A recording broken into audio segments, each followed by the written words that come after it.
Let's take a look at President Biden's final statements to the American people as he closes out a historic term with real accomplishments that frankly did not get the credit they deserve. President Biden posted the following on Friday. When I took office, the pandemic was raging and the economy was reeling. From day one, I was determined to not only deliver economic relief, but to invest in America. We passed legislation to rebuild our infrastructure, build a clean energy economy, and bring manufacturing back to the United States after decades of offshoring. President Biden did not have concepts of plans. He had plans. The plans were implemented, and it resulted in bettering the lives of people. Couldn't accomplish everything in 4 years after the cataclysmic, catastrophic, destructive first term of Donald Trump. And I recall, and it's timely now to mention this, remember those Time magazine covers when President Biden took over? Remember those covers showing the chaos and mess that was left after the insurrection, when Donald Trump refused to have a peaceful transition, when Donald Trump refused to do what President Biden's doing right now, offering the support to allow the new administration to learn what was happening before so they could hit the ground running on day one. President Biden did everything he promised to do, and he brought inflation under control. It's not where it should be, and it's not a great position, but it's the best in the world right now. And given all of the fact that it was caused by Trump's policies, I think he deserves more credit than he gets, a lot more credit. History will be nice to President Biden. Biden posted the following.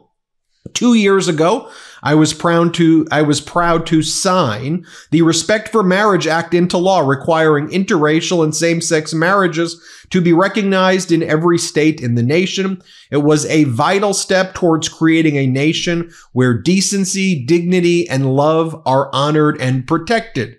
Contrast that right now with the performative outrage culture war fueled MAGA Republicans, exemplified pretty much with all MAGA Republicans, but like Nancy Mace dressing up as like Wonder Woman in images that she's posting and saying that we hereby shall ban transgender women from congressional bathrooms, when there's one transgender woman in Delaware representing the people of the at-large district in Delaware, just being mean and bullying and pushing down or punching down.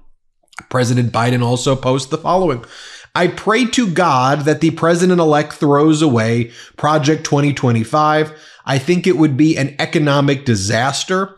I believe the only way for a president to lead America is to lead all of America. Well, contrast that with the fact that Donald Trump's cabinet has a combined net worth of what? That was $340 billion as of 2 weeks ago or a week ago. Right now, their wealth has increased already based on people speculating about the oligarchical benefits they're going to get from Donald Trump. So that number is probably closer to about $500 billion now, if you include Elon Musk in that. Maybe $600 billion of wealth of people who are about to pillage and pick the pockets of hard-working Americans. Let's take a look at some of the other posts by President Biden. After decades of trickle-down economics, we've written a new playbook that's growing the economy from the middle out and the bottom up. We've helped create over 16 million new jobs, achieved historically low unemployment, and seen a record 20 million new business applications. President Biden posts, we have worked tirelessly to protect and build on the Affordable Care Act, and now more Americans have signed up for health care coverage through the Affordable Care Act marketplace than ever before. I encourage everyone, enroll now, healthcare.gov. Even when President Biden knows that he'll no longer be leading the country, he wants to make sure that everybody gets the health care they deserve, while Donald Trump and his MAGA maniacs threaten to take that away from the American people. Did you know that 4 companies control over 80% of the U.S. meat industry, and China now controls the largest portion of U.S. pork? These companies use mobster-like tactics to crush American family farms, and they put all sorts of additives into our food, and Americans are stuck with this sketchy meat option. So what can we do about it? Let me tell you about a company that's sponsoring Mistrial, which we absolutely love. They're called Moink, and they have come up swinging on behalf of American family farms. So the business is simple. Moink's meat comes from animals raised outdoors, where a pig is free to be a pig, and their farmers are given an honest day's pay for an honest day's work, and they deliver meat straight to your doorstep at prices you can actually afford. Born, raised, and harvested right here in the United States of America.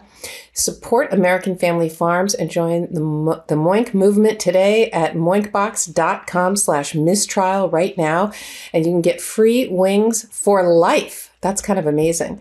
They're the best wings you'll ever taste for free, but for a limited time. Spelled MOINK box.com/mistrial, MISS, 2 S's trial. That's moinkbox.com/mistrial. And absolutely support this amazing sponsor. We love them. Now, we also know the statements that Donald Trump's been making lately. He's now saying that it is, quote, very hard to bring down prices, and he's not sure he'll be able to do them. He can't promise anything. He told Time magazine, he was asked by Time magazine, so do you think your presidency will be a failure if you can't bring down prices? Trump guaranteed Americans, he guaranteed them over and over again, on day one, he's going to bring down the prices. That's what he said. Accordion hands over and over. It'll happen immediately. It'll happen on day one. You're going to get such cheap products, you're not even going to know what to do with it. Remember? He said that over. Well, now he goes, I don't think so. Look, they got them up. I'd like to bring them down, but it's hard to bring things down once they're up. It's very, very hard. Meanwhile, Donald Trump, who sits on a golden toilet, literally, his toilet bowl is golden. And you believe that this is a man of the people? Probably fake gold, but posting memes of himself as Moses. That's what he's posting. He's out there also on the New York Stock Exchange, where he was given a softball question by Jim Cramer, the propagandist, business analyst. I put that in quotes. Should the working people buy more stock? It's a pretty simple question for Trump to be asked. Should working people buy more stock? Wasn't Donald Trump going around to every stop? The stock market's going to be so great. You're not even going to know what to do with your money. I'm going to make it great. Trump's response, well, I don't want to get into a situation where they do and we have a dip or something, because that can always happen. So now he's saying working people should not have confidence in our stock market, he's saying, because he believes there's going to be a dip when he's in office. Just think about what he's saying right there. Oh, and then he gave the interview over the last weekend with Kristen Welker, where she's asked, can you guarantee American families won't pay more on different products? And Trump says, I can't guarantee anything, won't guarantee anything at all. Your whole campaign was run on guaranteeing things, was it not? Sorry for going on that digression with Donald Trump. Let's bring it back to President Biden. President Biden posted the following video. All told, my Investing in America agenda marks the most significant investments in America since the New Deal. Here, watch this. I came to office with a different vision for America. That's been consistent with my record, good, bad, or indifferent, since I've been a senator. Grow the economy from the middle out and the bottom up. Invest in America and American products. And when that happens, everybody is. The wealthy still do very well. And all of America, no matter where they lived, whether they went to college or not, I was determined to restore U.S. leadership in industries of the future. 4 years later, we have proof that the playbook is at least now working. We understood we needed long-term investments for the future. Investing in America agenda, which includes my bipartisan infrastructure law, CHIPS and Science Act, Inflation Reduction Act. Together, they mark the most significant investment in America since the New Deal. President Biden then posts the other video. On my watch, we took on Big Pharma with the Inflation Reduction Act and won. Starting next month, out-of-pocket prescription drug costs for seniors, total prescription drug costs, we capped at $2,000 a year, no matter how much they spend, no matter how expensive their drugs. Okay. Well, what's Donald Trump doing? Oh, he's bringing people into the FDA who may seek to revoke approval of the polio vaccine. He's bringing people to run Health and Human Services that are trying to get rid of, who have long-standing policies against vaccines for measles and against healthcare to stop HIV and AIDS. That's what Donald Trump is doing. NBC News is reporting on day one, Trump plans to revoke the current policy restricting ICE arrests at sensitive locations, including churches, schools, and hospitals. That's what Trump's priorities are. May I rewind, though, for 1 second? I'd like to show you President Biden in North Carolina. This was back on, was it June 28th, 2024? This was Biden when people were trying to push him out of the race, before he was pushed out of the race. Watch this. This is how he connected to the people of North Carolina as he was being cannibalized by his own party to drop out after doing everything he promised to do. Play this clip. Let me close with this. I know I'm not a young man. State the obvious. Well, I know.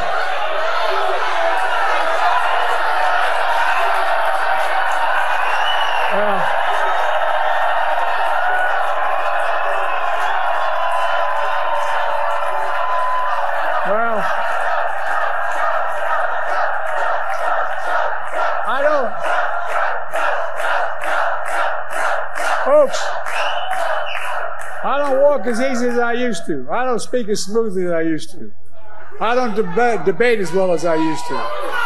But I know what I do know. I know how to tell the truth.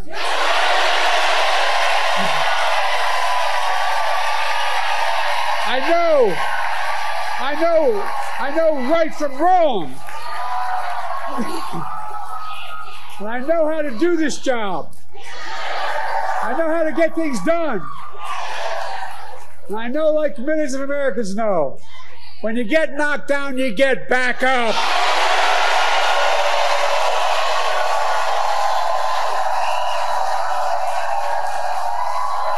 I know what it took to take our economy from the depths of the pandemic to where it is today, the strongest economy in the world. I know what it'll take to bring this economy to everybody. I know what it'll take to rally the world, to stand up against Putin and defend freedom, not yield to him. And I know what it'll take to keep the world safe and free for the years ahead. Folks, I give you my word as a Biden, I would not be running again if I didn't believe with all my heart and soul I can do this job. Because quite frankly, the stakes are too high. The stakes are too high.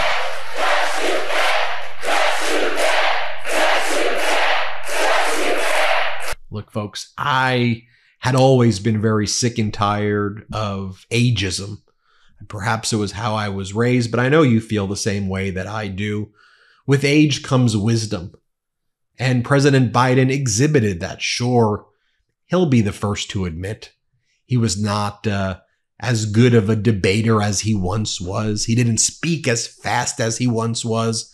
As he got older, perhaps his stutter got a bit worse than it was. All of those things were true. Father time, mother time, whatever you want to refer to it as, it comes for us all.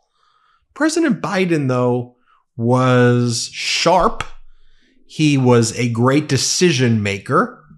And those qualities that I've always talked about speaking soft, but carrying a big stick, the big stick policy, versus Donald Trump, be loud and obnoxious and abrasive and all over the place, but carry a tiny stick. I valued the former so much more. I value true statesmanship, diplomacy, being kind, caring, delivering results, delivering plans, not concepts of plans. I think showing you that contrast there makes it pretty clear. Tell me what you think. Hit subscribe. Let's get to 4 million subscribers. Love this video? Make sure you stay up to date on the latest breaking news and all things Midas by signing up to the MeidasTouch newsletter at MeidasTouch.com/newsletter.